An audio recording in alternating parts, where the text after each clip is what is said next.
యేసుక్రీస్తు అందరికీ ఉపకారి అని. ఆయన ఎలా ప్రభు అయ్యాడు, రాజు అయ్యాడు అంటే ఎలా ఉపకారి అయ్యాడు? తన ప్రాణం పెట్టి తన ప్రజలను ఆయా తెగలలో నుంచి, ఆయా ప్రజల్లో నుంచి తన ప్రజలను రక్షించుకున్నాడు. ఒక్కసారి మన రక్షణ విధానం జ్ఞాపకం చేసుకుందాం. ఎవరు కూడా అది మాత్రం మర్చిపోకూడదు. ఏ గుంటలో నుంచి తీయబడితేవో అనేది మాత్రం మర్చిపోకూడదు. ఎక్కడి నుంచి వచ్చాం మనం, ఏ కష్టంలో ప్రభు దగ్గరికి వచ్చాం, ఏ వ్యాధిలో వచ్చాం, ఏ సమస్యలో వచ్చాం, ఏ ఇరుకులో వచ్చాం, ఏ ఇబ్బందిలో వచ్చాం, ఎక్కడ ప్రభు మనల్ని ఆదరించాడు అనేది ఈ రోజున మరి ఓడకొచ్చినాక తెప్పదగల పెట్టినట్లుగా అంటారు కదా, దాటిన తర్వాత రేవుకొచ్చినాక, అట్లాగా అన్నీ సమకూర్చబడిన తర్వాత నా అంత భక్తుడు లేడు, నా అంత భక్తురాలు లేదు, నా అంత విశ్వాస సహితమైన ప్రార్థన చేసేవాళ్ళు అని అనుకోకూడదు. నీకు ఇచ్చినటువంటి ఆ శక్తిని, ఆ బలాన్ని ఏం చేయాలంటే, ఇతరులు ఉంటారే బలహీనులు, వాళ్ళ కొరకు నువ్వు దాన్ని సద్వినియోగం చేయాలి. దేవునికి స్తోత్రం. హల్లెలూయా, హల్లెలూయా, హల్లెలూయా. నీకు ఉన్నటువంటి వరాన్ని, తలాంతుని ఏం చేయాలని దేవుడు మాట్లాడుతూ ఉన్నారు. కొంతమంది గుంటనక్కలు సంఘాల్లో కాదు, ఇండ్లలో కూడా జ్వరపడి సంఘాలనే, కుటుంబాలనే పాడు చేసేవాళ్ళు చాలామంది ఉన్నారు. ఇలాంటి వాళ్ళని చూస్తున్న జీవం కలిగినటువంటి దేవుడు ఏం చేస్తూ ఉంటారంటే, తన ప్రవక్తలను, తన పరిశుద్ధులను, సేవకులను, సేవకులను అభిషేకించి, ఈ రోజున ఎందరున్నారో మరి ఈ సమయాన, ఈ పునరుద్ధాన దినాన వింటూ ఉన్నటువంటి బిడ్డలలో అట్లాగా దేవుడు తన దాసులను అభిషేకించి మాట్లాడతారు, ధైర్యపరుస్తారు. అట్లాగే ఈ యెహెజ్కేలు గారిని మరి ప్రేమ కలిగినటువంటి దేవుడు ఆ ఇశ్రాయేలు ప్రజల్లో ఈ ప్రవక్తలు జ్వరబడి, ఈ దర్శకులు జ్వరబడి లేని దాన్ని ఉన్నట్లుగా, ఉన్నదాన్ని లేనట్లుగా అబద్ధ ప్రవచనాలు చెప్తున్నారు, అబద్ధ దర్శనాలు చెప్తున్నారు. ఏమండి, ఈ విధంగా ఎన్నో విధాలుగా వాళ్ళని పతనం చేస్తూ ఉన్నారు. గంట కూర్చొని మనం గంట ప్రార్థన చేయలేము. ఆలోచించండి, ఒక ప్రత్యక్షత నీకు కలగాలి అంటే ఎంత దేవునికి మనం సన్నిహితంగా ఉండాలి. ఒక వాక్కు నీ నోటి నుంచి బయటకు రావాలి అంటే దేవునితో ఎంత సహవాసం కలిగి ఉండాలి. ఎన్ని ఏముండవు, దేవుడు బయలుపరిచాడంట, నాకు అది చెప్పాడు, నాకు ఇది చూపించాడు, నాకు అది బయలుపరిచాడు, ఇది బయలుపరిచాడని ఎవరెవరికో ఏదేదో చెప్తే అవన్నీ చెప్పేసేసి గుండెలు పగిలిపోతాయి కొంతమందికి. అవి జరగవు, కొన్ని జరగవచ్చు, జరగకపోవచ్చు. ఇట్లా జరుగుతున్న సందర్భంలో గుండెలు అవిసిపోతూ ఉంటాయి. దేవుడు చూస్తున్నాడు, అందుకనే చెబుతున్నాడు ఒక మాట. ఈ రోజున మనం చేయాల్సిన పనులు చాలా ఉన్నాయి. యాజ్ ఏ ప్రవక్తలుగా, సహకారులుగా, సేవకులుగా, ప్రార్థనాపరులుగా అందరూ కూడాను, యవనస్తుల మొదలు వృద్ధుల వరకు కూడాను పిల్లలతో సహా చేయవలసిన కొన్ని పనులు ఆత్మదేవుడు మనకు బయలుపరుస్తూ ఉన్నాడు. ఇశ్రాయేలీల ప్రవక్తలకు విరోధముగా ప్రవచించి మనస్సు వచ్చినట్లు ప్రవచించే వారితో ఇలాగున చెప్పు. మనస్సుకు వచ్చినట్లుగా అన్నమాట. ఏంటిది అంటే, హృదయాలోచనలు మనిషిని వశమే, నీ ఆలోచన నీ వశంలోనే ఉన్నాయి. అయితే ఏమంటున్నారు సామెతల గ్రంథం 16వ అధ్యాయంలో, చక్కని ప్రత్యుత్తరం ఇవ్వడము ఎవరి వశంలో ఉంది? యెహోవా వశము. అది నీ నోటికి ఏది వస్తే అది మాట్లాడేసి సంఘాల్లో కుంపులు, గొడవలు, తగాదులు పెట్టేసేసి అనేకుల మధ్య మనస్పర్ధలను కలుగజేసేది దయ్యపాత్మ. ఇద్దరు కూర్చుంటే పక్కన కూర్చుంటే వాళ్ళిద్దరికి సమాధానం ఉండదు. నెక్స్ట్ సండే పక్కన కూర్చోరు, ఇక ఆ పక్కకి వెళ్ళిపోతారు. ఇది దైవాత్మ అండి. బందగా చక్కగా మీటింగ్స్ జరుగుతూ ఉంటే, కలిసి ప్రేయర్ చేద్దామంటే వాళ్ళు ఉంటే నేను రానన్నట్టుగా ప్రేయర్లో చూపిస్తూ ఉంటారు. ఇది సమాధానమా? ఇదేనా దేవుడు మనకు బయలుపరుస్తుంది? మనం చేయాల్సింది ఒకటైతే చెయ్యకూడనిటువంటివి చేసి దేవుని దగ్గర మనము నష్టపోతూ ఉన్నాం, శాపం తెచ్చుకుంటూ ఉన్నాం. ఇప్పుడు మనం చేయాల్సిందే చెప్తున్నాడు. వాళ్ళు ఇష్టం వచ్చినట్టుగా వాళ్ళు ఉంటున్నారు. యెహోవా మాట ఆలకించుడి. ప్రభువైన యెహోవా సెలవిచ్చినదేమనగా, దర్శనమేమియు కలుగుకున్నను స్వబుద్ధిని అనుసరించు అవివేక ప్రవక్తకు శ్రమ. ఔషభ ఉద్యాసరే పవార్. సరే అండి, దేవుడు ఏది బయలుపరచకపోయినా కూడా వాళ్ళు కూడా ప్రవక్తలేనట, వాళ్ళు కూడా ప్రవచించువారే, వారు కూడా దేవుని గురించి మాట్లాడేవారే. ఏదో అలసిపోతూ ఉంటాం. ప్రసంగ గ్రంథంలో ఉంటుంది, విస్తారమైనటువంటి పనుల వల్ల కూడా ఏమొస్తాయమ్మా, స్వప్నాలు వస్తాయి, కలలు వస్తూ ఉంటాయి. వాడు ప్రార్థన చేయరు, ఏం చేయరు, ఒక విధానంలో ఉండరు, ఒక నియమంలో ఉండరు. అలాంటి వాళ్ళు వాడు ఏం చేస్తూ ఉంటారు, ఆ పని ఈ పని ఈ పని ఆ పని చేసుకొని రాత్రి పూటకు వచ్చేటప్పుడు 10 నిమిషాలు ప్రార్థన చేసుకొని పడుకుంటే పిచ్చి కలలు వస్తూ ఉంటాయి. ఇక అది దేవుడు చూపించాడు. వారు కరెక్ట్గా నువ్వు ప్రార్థన చెయ్యి, సంఘం కోసం కనిపెట్టి ప్రార్థన చెయ్యి, సేవకుని కోసం కనిపెట్టి ప్రార్థన చెయ్యి. కష్టంలో ఉన్నవారు, అసలు నీకు కష్టంలో ఉన్నవారు ఎవరో తెలియటానికి సంఘంతో నువ్వు బంధం కలిగి ఉంటే కదా, సంబంధం కలిగి ఉంటే కదా, ఎవరికి ఏ శ్రమలో ఉన్నారు, ఎవరు ఏ ఇబ్బందిలో ఉన్నారు, ఎవరు ఏ అవసరతలో ఉన్నారు, ఎవరు ఏ ప్రాబ్లంలో ఉన్నారు తెలియాలి అంటే నువ్వు అసలు అటాచ్మెంట్ కలిగి ఉంటే కదా. సండే కనపడితే మళ్ళీ సండే కనపడతావు, ఒక్కొక్కసారి ఆదివారం కూడా నువ్వు కనపడవు. ఈ మధ్యలో ఏం జరుగుతున్నాయి, సంబంధం లేదు, దేవుని బిడ్డలతో సంబంధం లేదు, సంఘంతో సంబంధం లేదు, సహోదరులతో సంబంధం లేదు, ప్రేమ లేదు, ఐక్యత లేదు, మంచి లేదు, చెడు లేదు. దుఃఖంలో ఉన్న వారిని చూసేమో సంతోషిస్తావు, అది నీకు హ్యాపీగా ఉంటుంది. ఇదేనా సంఘం అంటే? ఇంతేనా? ఇట్లాగా నీకు దర్శనాలు వస్తూ ఉంటే చెబుతూ ఉంటాం అన్నమాట. అది నాకు ఇట్ట కనపడింది. నాకు అవును, దేవుడు కూడా తెలుసు కదా, అలాంటిది కాబట్టి దేవుడు అట్లా ఇతను ఇలాంటోడు కాబట్టి ఈ విధంగా బయలుపరిచాడు అని. దీనికి తగ్గ ఒక సంఘం ఉంటుంది, ఇక్కడే ఇంక 4-5 సంఘాలు ఉంటాయి అన్నమాట. దీని వలన ప్రయోజనం ఏమీ లేదు. దాని వలన మన వ్యక్తిగత జీవితము బలహీనమైపోతుంది, మన కుటుంబ వ్యవస్థ శిథిలమైపోతుంది, సంఘము బలహీనమైపోతుంది అన్నమాట. ప్రియమైనటువంటిది ఆత్మదేవుడు దుఃఖంతో చెప్తా ఉన్నాడు. వాళ్ళు మనసు వచ్చినట్లుగా ఇలా చేస్తున్నారయ్యా పని, ఇష్టం వచ్చినట్టు చేస్తున్నారు. నచ్చింది మెచ్చింది, దేవుడు మెచ్చింది కదా, సేవకుని ద్వారా వచ్చిన మాట కాదు. వాళ్ళకి ఏది వస్తే అదే, వాళ్ళు ఏ చేయాలనిపిస్తే అదే చేస్తారు. అది కూడా దైవ చిత్తమే అంటారు. ఏదన్నా ఒక మాట అంటే, ఒక సహోదరు ఉంది, అమ్మ ఇట్లాగమ్మా అదమ్మా ఇదమ్మా అని అంటది, దేవుని చిత్తంలే అమ్మ అంటది. అది ఎట్లా దేవుని చిత్తం అయింది అంటాను నేను.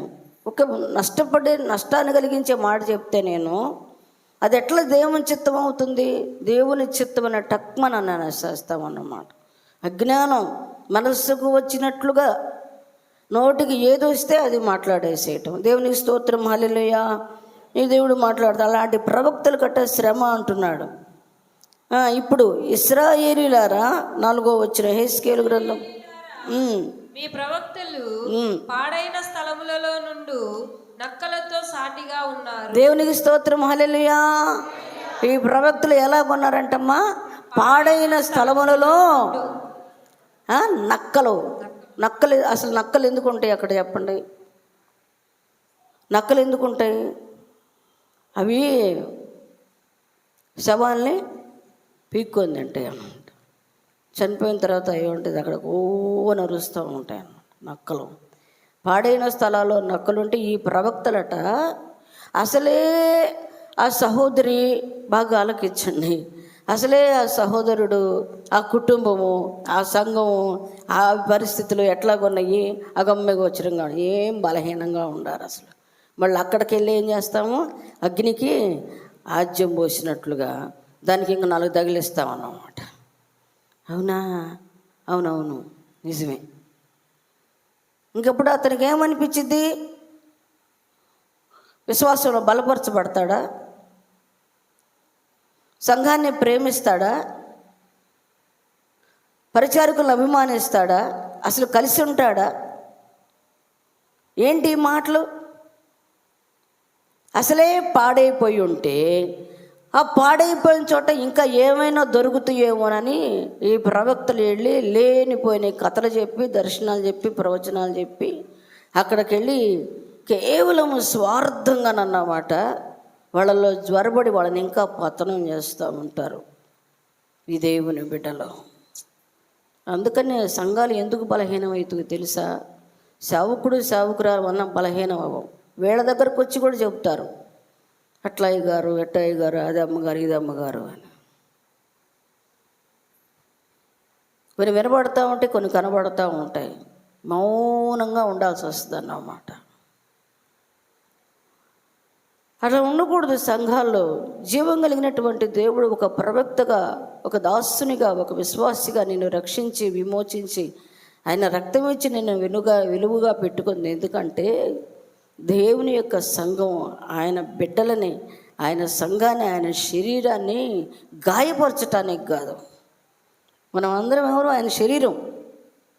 అందుకే కాదా నెలకొక్కసారి భోజనం చేస్తూ ఉన్నాం, నేను శరీరంలో ఒక అవయవమై ఉన్నానయ్యా అని.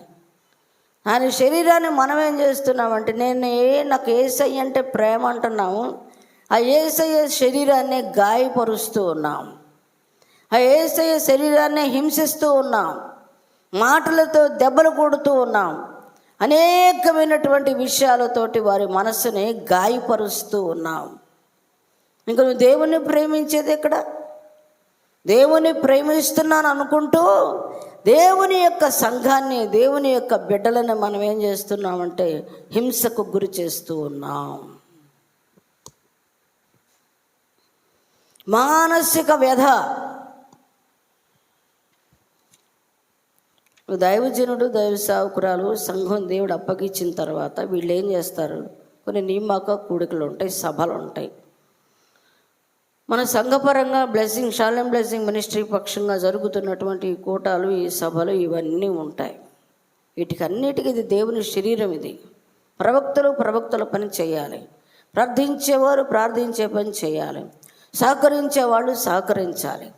ధనవంతులు ఉన్నారు, పేదవాళ్ళు ఉన్నారు, ఆర్థిక పరంగా ఎంతో ధనం అవసరము, కన్నీటి ప్రార్థన అవసరము, పరిచర్య అవసరము. ఏమండి, ఎవరికి వాళ్ళు ఒళ్ళు దాచుకొని, ఎవరికి వాళ్ళు మాకు పట్టదు, మాకు బాధ్యత లేదు, మాకు సంబంధం లేదు ఏదో అంటది మా ఆత్మీయ తల్లి అనేది, ఒంటికి ఒక్కోడు పాలికి మా బక్కోడు అనేది అన్నమాట. వంతుకి ఒక్కోడు అంటే ఏదన్నా సందర్భం వస్తే పంపు దగ్గర, ఇంతకుముందు గతంలో పంపుల దగ్గర చిన్న చిన్న బకెట్లు పెట్టేవాళ్ళు వంతుకి. అవి పెట్టేసేసి ఆ వంతు వచ్చినప్పుడు వెళ్ళి నీళ్లు పట్టుకునేవాళ్ళు అనమాట. అట్లాగే సభలు జరుగుతున్నాయి, కోటాలు జరుగుతున్నాయి. మన బుధవారం వచ్చేగా, ఒక్క బుధవారమే నేను రాంది, గురువారం వచ్చేగా, గురువారం కుదరట్లేదు, శనివారం అస్సలు కుదరదు. మరి ఎప్పుడు ఆదివారం కుదురుద్దా? ఆదివారం వస్తే పెళ్ళిళ్ళు, ఫంక్షన్లు, పుట్టినరోజులు తదితర ఏమన్నా వస్తే క్లోజ్. ఇదేనండి మనం చేసే సహకారం, ఇదేనా మనం చేస్తుంది మన పరిచర్య? ఇదే. ఎందుకని దేవుడు పిలిచింది? నిన్ను ఎందుకు పిలిచాడో తెలుసా? ఎందుకు రక్షించాడో తెలుసా? దేవునికి స్తోత్రాలు. చక్కని మాట అన్నమాట.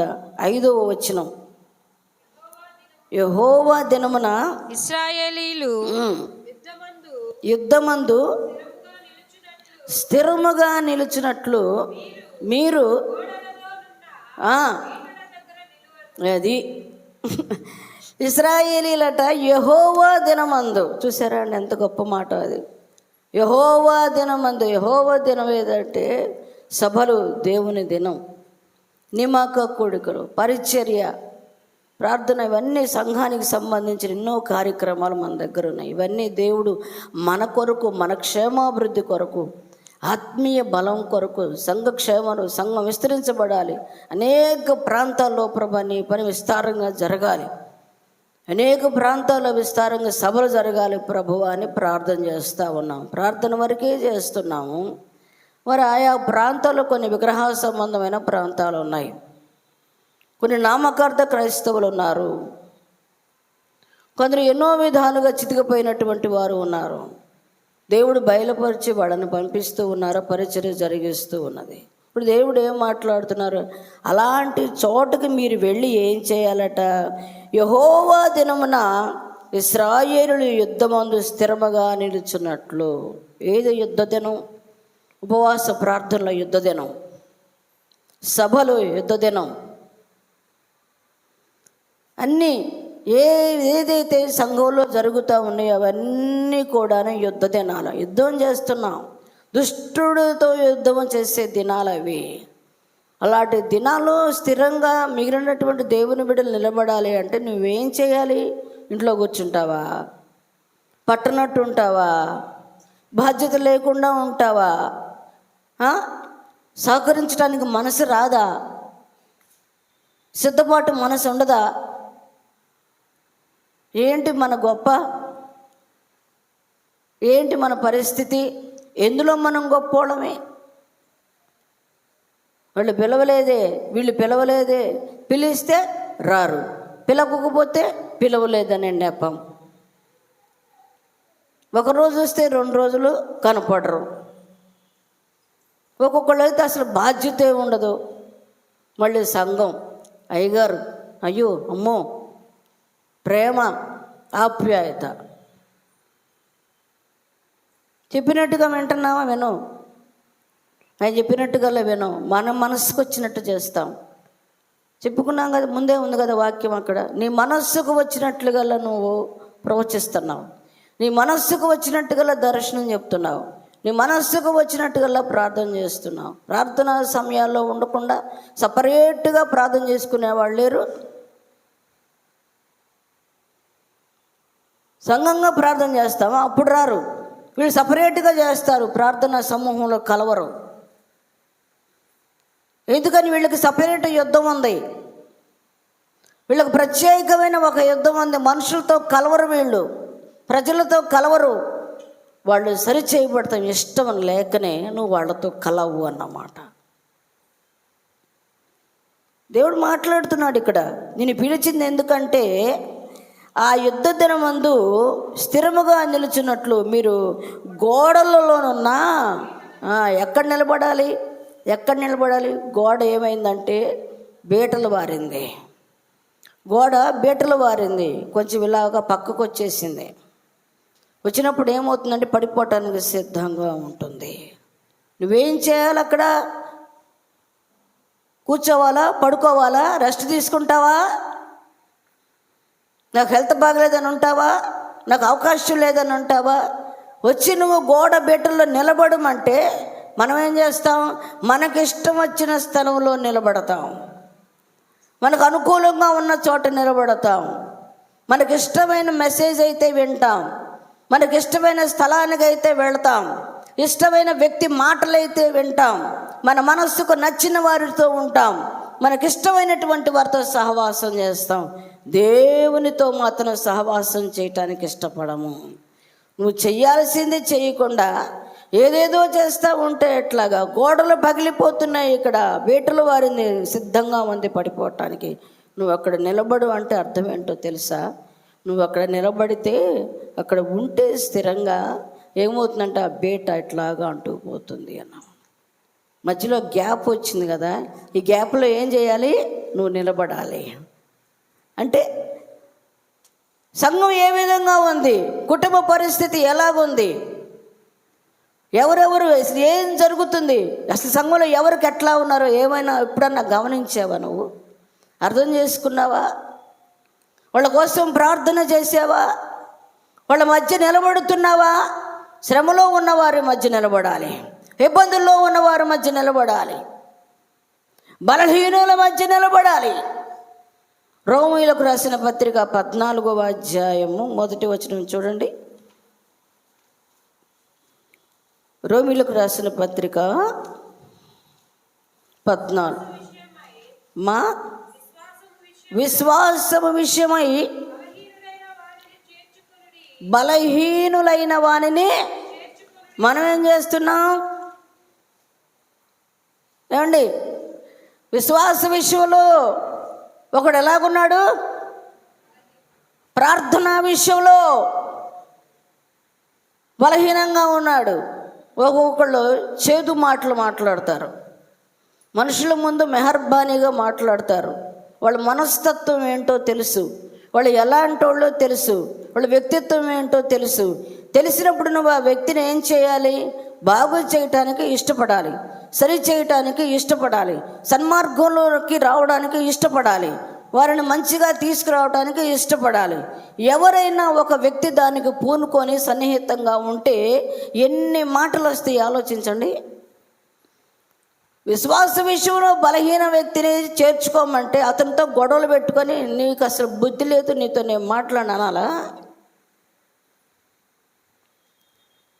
చాలామంది ఈ విషయాల్లో సంఘాన్ని డిస్టర్బ్ చేస్తున్నారు. కొన్ని సంఘాలు అన్నమాట, వ్యక్తిగత కుటుంబాలను కూడా పాడు చేస్తూ ఉన్నాం. బలహీనుడే నా బిడ్డలు, వాళ్ళు నీకు సహోదరేమో కానీ నా బిడ్డ. నువ్వు పోగొట్టుకున్నావని, నువ్వు వద్దనుకున్నావని మేము వద్దనుకోలేం కదా. కన్నబిడ్డలు ఎవరైనా పోగొట్టుకుంటారండి? ఇంట్లో 4 పిల్లలు ఉంటారు, 4 పిల్లలు 4 కరెక్ట్గా ఉంటారా? 4 కరెక్ట్గా ఉండగలరా? ఉండరు. అయితే తల్లికి తండ్రికి ఎవరి మీద ఉంటుంది? ఎవరు బలహీనలో వాళ్ళ మీదే మనసు ఉంటుంది. ఎందుకు? వీడు ఎలాగైనా బతకగలుగుతాడు, వీడు బలహీనుడు అని. చీటికి మాటికి వాడి గురించి ఆలోచిస్తూ ఉంటే నీకు వాళ్ళంటే ప్రేమ లేదు. ప్రేమ కాదు, ఎక్కడ భ్రష్టులైపోతారోనని.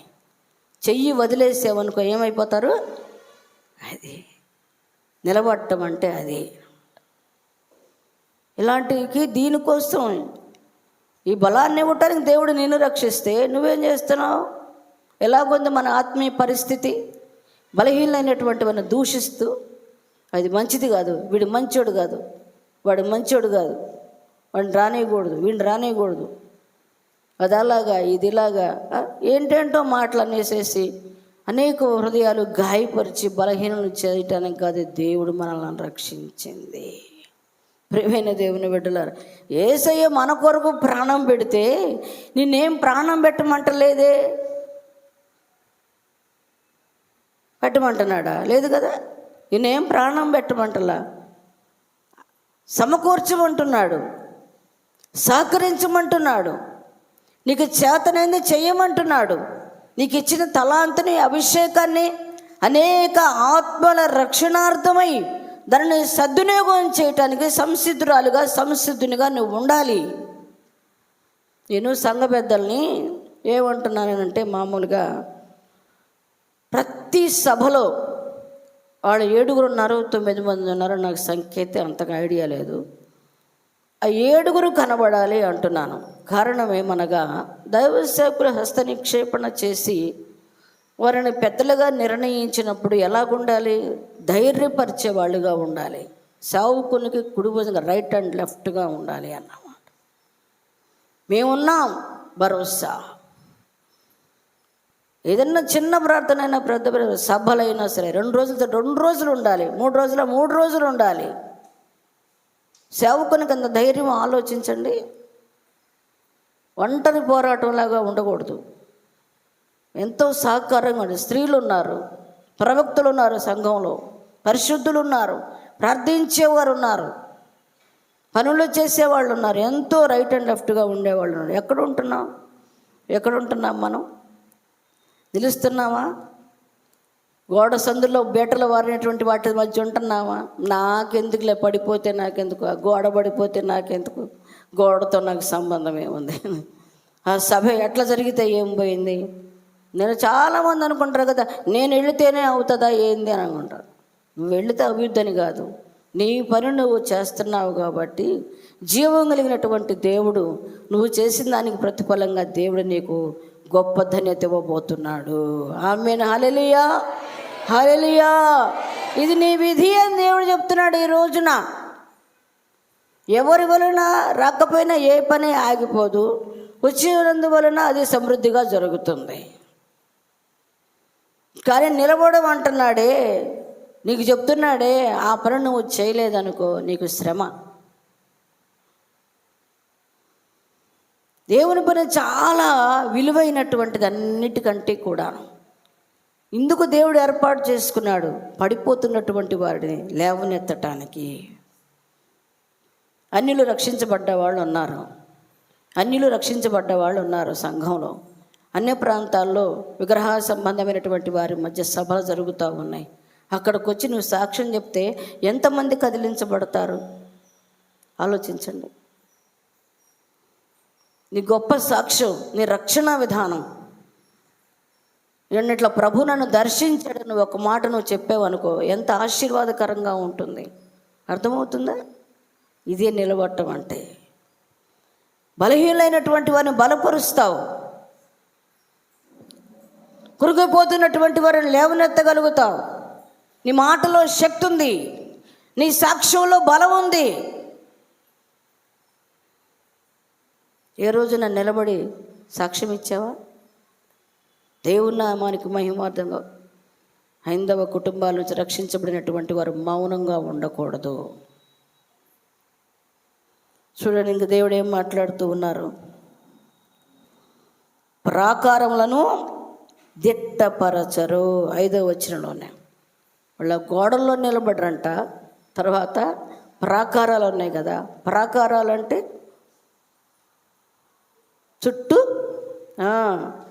చుట్టూ ఉన్నటువంటిది ఈ ప్రాకారం అన్నమాట.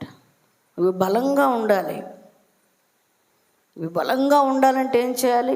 అందరూ ఐక్యత కలిగి ఉండాలి అన్నమాట. ఒక కట్టుకును 10 కట్లకు తేడా లేదు, ఉందా లేదా? ఏందయ్యా అని అడుగుతాను నేను. ఏందయ్యా మీరు ఒక్కళ్ళే కనపడుతున్నారంటే, నేను అందరికీ చెప్పానమ్మా, నేను అందరికీ చెప్పాను. ఎంత బాధాకరమైన విషయం చూడండి. కరెక్ట్ నీకు టయానికి ఎవరు కనపడరు అన్నమాట. అట్లా ఉండకూడదు. హెచ్చరిస్తున్నాడు దేవుడు, మనందరిని హెచ్చరిస్తున్నాడు దేవుడు అన్నమాట. ఎందుకు పిలిచాడంటే, దేవుడు ఎందుకు రక్షించాడంటే, నిన్ను ఎందుకు నీకు ఆ వరం ఇచ్చాడంటే, ఎందుకు నీకు అభిషేకం ఇచ్చారంటే, ఎందుకు నిన్ను ప్రత్యేకించారంటే, ఎందుకు నిన్ను శ్రమల్లో నుండి విడిపిస్తున్నారు, మరణంలో నుండి జీవంలోనికి దాటించాడు, ఎన్నో కష్టాల నుండి విడిపించాడు. ఎందుకో తెలుసా? మూలను కూర్చొని వ్యర్థంగా ఉండటానికి కాదు. నీ ప్రార్థన ద్వారా, నీ పరిచర్య ద్వారా, నీవిచ్చే ఆర్థిక సహాయం ద్వారా. దైవ సేవకులు మన ఒక మాట చెప్పారు, అన్యాయపు సిరి వలన స్నేహితులను సంపాదించుకోండి. అన్యాయపు సిరి వలన స్నేహితులను సంపాదించుకోండి. ఆ సిరి మనల్ని దాటిపోయినప్పుడు నిత్యత్వంలో మనకు ఉంటుందన్నమాట. దాని ప్రభావం, మేలు, నిత్యజీవం. డబ్బులు మన దగ్గర ఉన్నప్పుడే దేవుని పనికి సద్వినియోగం చేయాలి. శక్తి మనలో ఉన్నప్పుడే. ఆ ప్రాకారాలు పడిపోతూ ఉన్నాయన్నప్పుడు ఏం చేయాలంటే, వెళ్ళిపోయి సపోర్టుగా నిలబడి వాటిని మనం బలపరచాలి, దిట్టపరచాలి, ధైర్యపరచాలి. కృంగిన వారిని మరీ కృంగనేయకూడదు. ఆత్మ పరిశీలన చేసుకుందాం ఈ దినం. నేనేం చేస్తున్నాను నా ప్రభు కొరకు? దేవుడు నాకు ఇచ్చినటువంటి ఈ సంఘం కొరకు నేనేం చేయగలుగుతున్నాను? చేయవలసిన చేయగలుగుతున్నావా? నెరవేర్చగలుగుతూ ఉన్నామా? పరిశుద్ధాత్మ దేవుడు మాట్లాడుతూ ఉన్నాడు. ఇలాంటి వాళ్ళు సంఘాల్లో వ్యర్థము అని అంటున్నాడు. ఇలాంటి ప్రవక్తలు వ్యర్థమైన ప్రవక్తలు, ఇలాంటి దర్శకులు వ్యర్థమైనటువంటి దర్శనాలు కనేటటువంటి వారు. వేస్ట్గా ఉండటానికి కాదు కదా దేవుడు రక్షించింది. మన పితరులైనటువంటి దావీదు, పౌలయ్య గారు అంటాడు, ఏమంటున్నారు? నా పరుగును కడముట్టించి తిని, నా విశ్వాసమును కాపాడుకుంటుని. ధనవంతులు దేవుని పాదాల దగ్గర చివరికి దరిద్రులు అయిపోయిన వాళ్ళు ఉన్నారు. త్యాగభరితులు పేతురయ్య గారు పూర్తిగా వదిలేసేసి సంఘం పరిచర్య కొరకు, అసలు ఆ 2 పత్రికలు కూడా ఎంత అసలు విలువైనటువంటి మాటలు, ఆ పత్రికలో ఉన్నటువంటి మాటలు కూడా చదువుకుంటుంటే ఎంతో ధైర్యం వస్తూ ఉంటుంది అన్నమాట. మీరెవరు అంటే, చీకటిలో నుంచి బాగా చదువుతాం. అది మళ్ళీ మనం చీకటిలో నుంచి వెలుగులోకి వచ్చాము. ఆయన గుణాతిశయములను ప్రచురం చేస్తున్నామా? అని గుణాతిశయములను ప్రచురము చేయు నిమిత్తము అంటున్నాను. మనం వాక్యం చదువుకుంటున్నాము, ప్రచురం చేస్తున్నామా? సాక్ష్యం ఇస్తున్నామా? ఎదుటి వారిని బలపరుస్తూ ఉన్నామా? ధైర్యపరుస్తూ ఉన్నామా? నీ మాటల ద్వారా, నీ ప్రార్థన ద్వారా, నీకు కలిగిన వరము ద్వారా, నీకు కలిగిన తలాంతు ద్వారా, నీకు కలిగినటువంటి అభిషేకము ద్వారా ఎందరిని మనము బలపరచగలిగాము? ఎందరిని మనము ధైర్యపరచగలిగాము? ఎన్ని కుటుంబాలను దేవుని సన్నిధికి నడిపించగలిగాము? జీవితాంతం మన గురించి ఆలోచించుకోవటమే సరిపోతుందన్నమాట. అయ్యే నక్కలం. నక్కలంటే ఏం తెలుసా? వాటి గురించి ఆలోచించుకుంటాయి. ఎక్కడొచ్చిద్దా, ఏం తిందాము, ఏం బిక్కొని తిందాము అని. మనము, మన కుటుంబం, మన పిల్లలు, మన వ్యవస్థ, మనము ఇక పక్క కుటుంబాన్ని గురించి ఆలోచన. పిలిస్తే వెళతాం, ఫార్మాలిటీగా వెళ్ళి ప్రార్థన చేసి వస్తాం. అందుకు కాదమ్మా దేవుడు రక్షించింది. ప్రేమైన దేవుని బిడ్డలారా, పగటి కాళేశ్వర ప్రభు మాట్లాడుతూ ఉన్నాడు. ఒక్కసారి యోచించండి. ఆయన రక్షించింది, విమోచించింది ఆయన పనిలో, ఆయన పరిచర్యలో, సంఘంలో నువ్వు అనేకులకు ప్రయోజనకరంగా ఉండటానికే దేవుడు పిలిచాడు అని. దేవుని కొరకు అగ్ని వంటి పాత్రగా ఉండటానికి దేవుడు పిలిచాడు. స్త్రీలైనా పురుషులైనా, స్త్రీలు కూడా బలహీనంగా ఏం ఆలోచించుకొని అవసరం లేదు.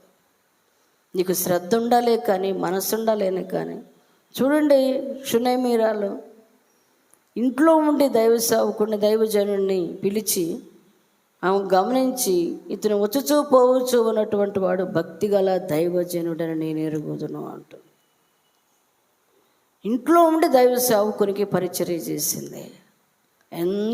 ఆ పట్టణంలో ఈమెగారు ఒక్కళ్ళే ఉన్నారా?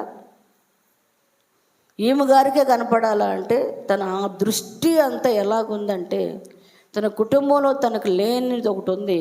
తనకు సంతానం లేరు, తన యజమాని వృద్ధాప్యంలో ఉన్నాడు. ఇవన్నీ ఏం పట్టించుకోలే. భక్తి తత్వాన్ని వెతుక్కుంటుంది. ఎట్లా దేవుని కొరకు ఉపయోగపడాలని వెతుక్కుంటుంది. మనస్సు ఉన్న చోటకే మనిషి వెళ్ళిపోతాడంట. తెలుసా మీకు అది మాట? మన మనస్సు ఎక్కడుంటే మనిషి అక్కడికి వెళ్ళిపోతాడు. నువ్వు ఒక ఉండరాని స్థలంలో ఉన్నావు అంటే నీ మనసు అలాగుంది. నువ్వు మాట్లాడకూడనటువంటి మాటలు నువ్వు మాట్లాడుతూ ఉన్నావు అంటే నీ మనస్సు అలాగుంది. అంటే నీ మనస్సు అనే నడువు నువ్వు కట్టుకోలా. సత్యవాక్యము చేత ఆ నడుము బిగించబడలేదు. సత్యవాక్యంలో నువ్వు ప్రతిష్ఠ చేయబడలేదు. అందుకే నువ్వు నిలవలేకపోతూ ఉన్నావు. ఆ పగిలినటువంటి ఆ గోడ బీటులలో నువ్వు నిలబడలేకపోతున్నావు, దాన్ని నిలబెట్టలేకపోతూ ఉన్నావు. దేవుడు రక్షించినప్పుడు జాగ్రత్తగా ఉండాలి. మన ఘటాన్ని మనం కాపాడుకుంటూ, భక్తిగల దైవజనుని చూసి పిలిచి అతనికి ఎంత పరిచర్య చేసింది, చేసిన పరిచర్య వృధాగా పోయిందా? కొదువుని తీర్చింది. ఏం చేస్తున్నావు నువ్వు దేవుని కొరకు? నీకు ఎన్ని కొదువులు ఉన్నాయి, నీకు ఎన్ని సమస్యలు ఉన్నాయి, ఎన్ని అవసరతలు ఉన్నాయి, ఎన్ని అక్కర్లు ఉన్నాయి, ఎన్ని దేవుని ద్వారా నువ్వు పొందుకోవాలి.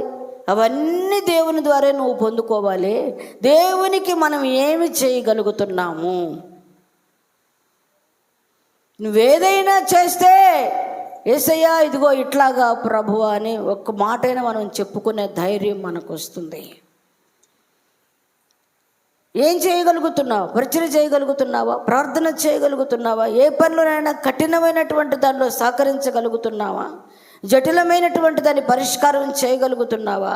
కుటుంబాలను ఏమైనటువంటి చెదిరిపోయినటువంటి వారిని నిలబెట్టగలుగుతున్నావా? నూతనమైనటువంటి వారిని ఎవరినైనా సమకూర్చగలుగుతున్నావా? ఏ పనిలో కూడా మనం సహకారంగా లేనప్పుడు మన కుటుంబ సమస్యలు ప్రవక్తలకు శ్రమ అన్నట్లుగా మన సమస్యలుగానే ఉండక ఎక్కడికి వెళ్ళిపోతాయి? మరి కన్ను తెరవాలి. వాక్యము అందరికీ అర్థం చేసుకోండి, ఇది హెచ్చరిక అంతే. నువ్వు చేయాల్సింది నువ్వు చేస్తే ఒక్కసారి నేను సీనియర్ మోస్ట్ విశ్వాసిని అంటావు. నువ్వు నీ సీనియారిటీలో సిన్సియారిటీ కూడా ఉండాలి. అది ఉంటల్లా.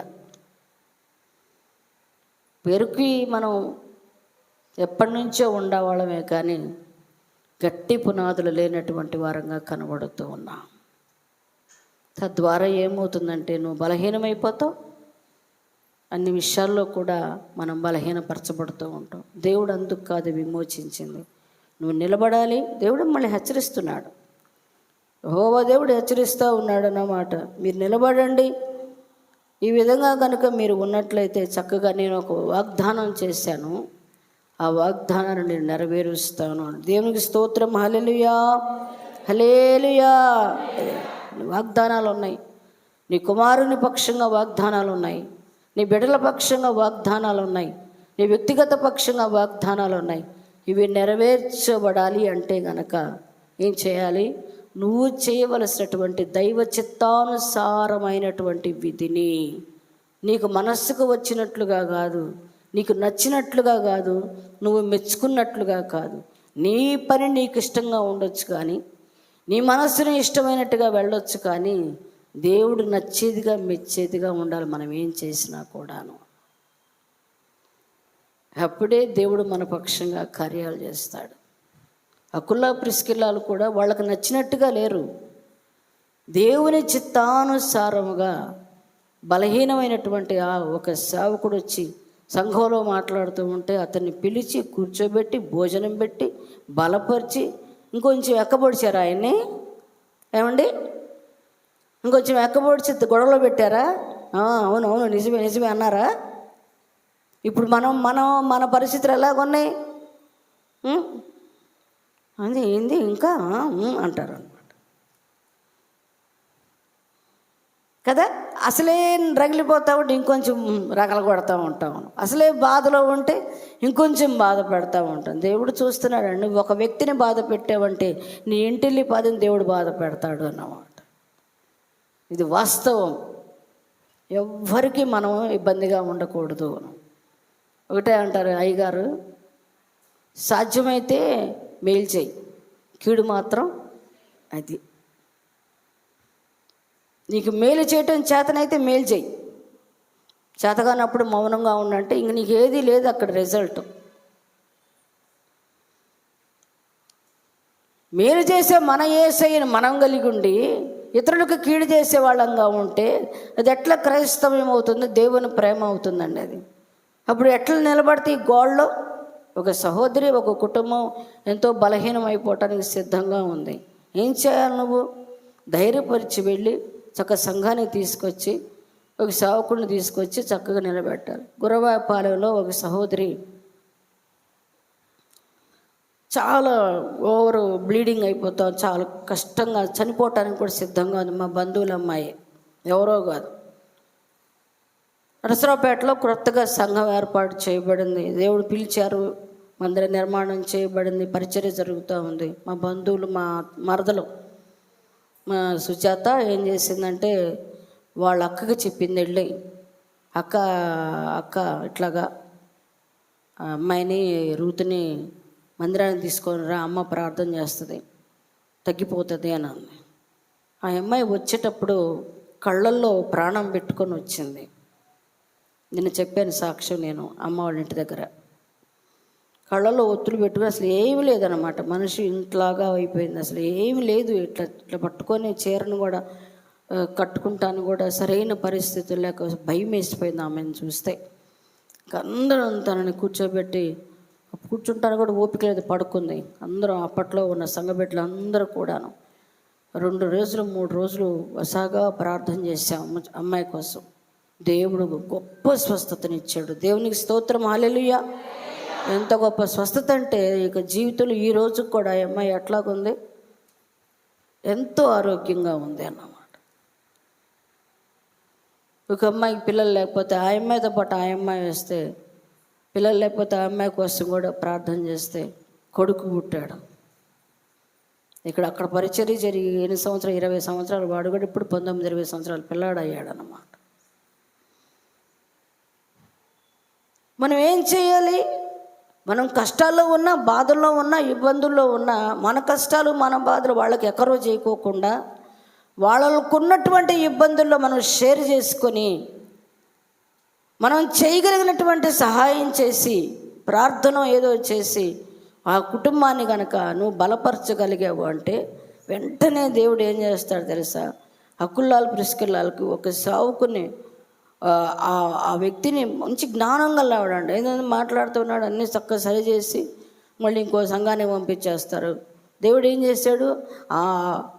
మరి అకుల ప్రిస్కిల్లా గారికి రోమాపత్రికలో ఉంటుంది, వాళ్ళ ఇంట్లోనే దేవుడు ఒక సంఘాన్ని ఇచ్చాడు. దేవునికి స్తోత్రం, హల్లెలూయా.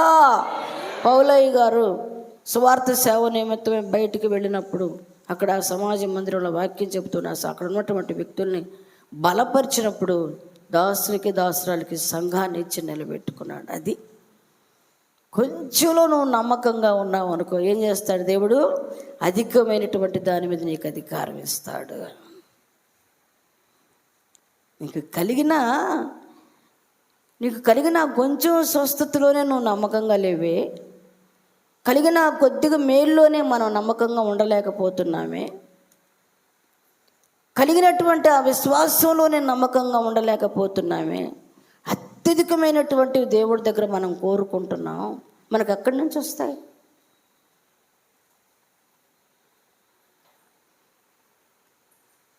ఆత్మ విమర్శ చేసుకుందాం అంతే. నిన్ను దీవించటానికి, ఆశీర్వదించటానికి, నిన్ను వెలుగుగా ఉంచటానికి, అనేకుల ఎదుట దివిటీగా ఉంచటానికి, ఆశీర్వాదకరంగా ఉండటానికి దేవుడు మనల్ని పిలిచాడు. అనర్థాల పాలవటానికి కాదు, అవమాన పాలవటానికి కాదు, నవ్వుల పాలవటానికి కాదు, సిగ్గుగా ఉండటానికి కాదు. దేవుడు మనల్ని రక్షించింది. మన చేతులారా మనమే కొన్ని చేసుకుంటున్నాం.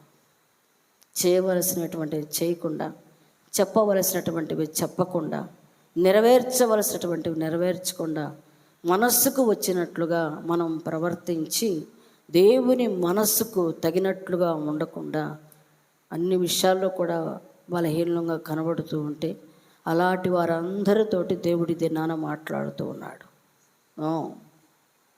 నేను దీవించి ఆశీర్వదించవలసినటువంటి పిల్లల మీరు, నేను ఆశీర్వదించడానికి పిలిచాను కానీ నష్టం చేయటానికి పిలవలేదు. మీరు సంతోషంగా ఉండటానికే పిలిచాను కానీ దుఃఖంగా ఉండటానికి పిలవలేదు. అయితే మీరు నా తట్టు తిరిగిన ఎడల నేను మీ తట్టు తిరుగుతాను. మనం చేయాల్సింది ఒకటే, నీకు ఇచ్చినటువంటి ఆ కొంచెంలో నువ్వు నమ్మకంగా ఉండు. దేన్ని అడ్డం పెట్టుకోవద్దు, కుటుంబాన్ని అడ్డం పెట్టుకోవద్దు, ధనాన్ని అడ్డం పెట్టుకోవద్దు, పరువు ప్రతిష్టలు అడ్డం పెట్టుకోవద్దు. ఇవన్నీ ఏది కూడా నీకు గమ్యాన్ని చేర్చవు. నువ్వు ఒక్కటే అడ్డం పెట్టుకోవాలి, యేసయ్యను మాత్రమేనా అన్నమాట. ఎన్నో కుటుంబాలు పతనం అయిపోతున్నాయి. సంఘం పరిస్థితులు చూస్తూనే ఉన్నారు. భారం కలిగి ఉండాలి అందరం కూడా. ఒక్క మనసుతో భారం కలిగి కనుక మనం చేసామంటే ఇక రాబో వత్సరంలో అసలు, ఎందుకంటే ఇక్కడ ఈ రోజు నుంచి మీరు స్టార్ట్ చేయండి. నేను చేయవలసింది చేస్తాను, నేను ఉండవలసిన స్థానంలో నేను ఉంటాను, నేను నెరవేర్చవలసినటువంటి నేను నెరవేరుస్తాను. నేను ఒక సేవకుడిని, ఒక సేవకురాన్ని, ఒక పరిచారకుడిని, ఒక ప్రవక్తని, ఒక సంఘ పెద్దని. నీ స్థానం ఏంటి? ఒక విశ్వాసిని, ఒక సీనియర్ విశ్వాసిని. ఎన్నో సంవత్సరాలుగా నేను ఈ సంఘంలో స్థాపించబడి ఉన్నాను. ఏం చేశాను? నేనేం చేసి దేవుని నామాన్ని మహిమపరచగలుగుతున్నాను? ఆత్మవిమర్శ చేసుకుందాం. ఇది నాన్న దేవుడు ఈ మాటలు మనం జ్ఞాపకం చేసుకుని, ప్రభువా మీరు మాకు అప్పగించినటువంటి పనులు శ్రద్ధాభక్తులతోటి నాయన పగిలిపోయినటువంటి ఆ గోడ బీటలో నిలబడగలిగే శక్తినివయ్యా, ప్రాకారములను నిలబెట్టగలిగేటటువంటి కృపను దయచేయ్యా, ఆ జ్ఞానం నాకు ఇవ్వయ్యా అని ప్రార్థన చేసుకుందాం. అందరూ తలలు వంచండి, ప్రార్థన చేసుకుందాం. హల్లెలూయా, స్తోత్రం స్తోత్రం. హల్లెలూయా హల్లెలూయా హల్లెలూయా. యేసయ్యా దాటి వెళ్ళొద్దు నాయన, దైవమానికి స్తుతి చెల్లిస్తూ ఉన్నాం ప్రభువ, సహాయం చేయండి అయ్యా. నీ కొందనాలు చెల్లిస్తూ ఉన్నాం ప్రభువ.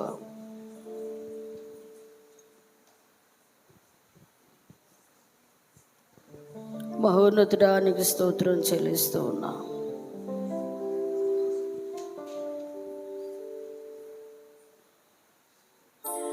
పౌలుకెన్నో ప్రాణపాయములు వచ్చినన్, జైలు బాధలందు దైవ శక్తి పొందుచు. పౌలుకెన్నో ప్రాణపాయములు వచ్చినన్, జైలు నందు దైవ శక్తి పొందుచు.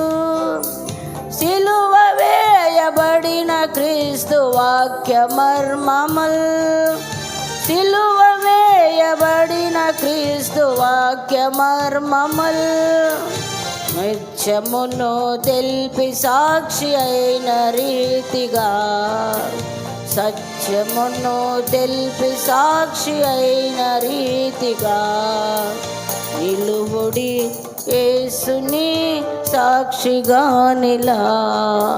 విలువైన వాక్యము విత్తువారిగా, నిలువుడి యేసుని సాక్షిగా నిలా. హల్లెలూయా, స్తోత్రం.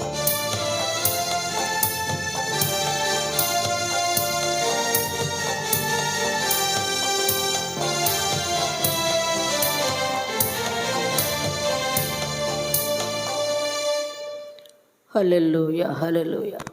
ప్రార్థన. ఆయన సాక్షిగా నిలబడ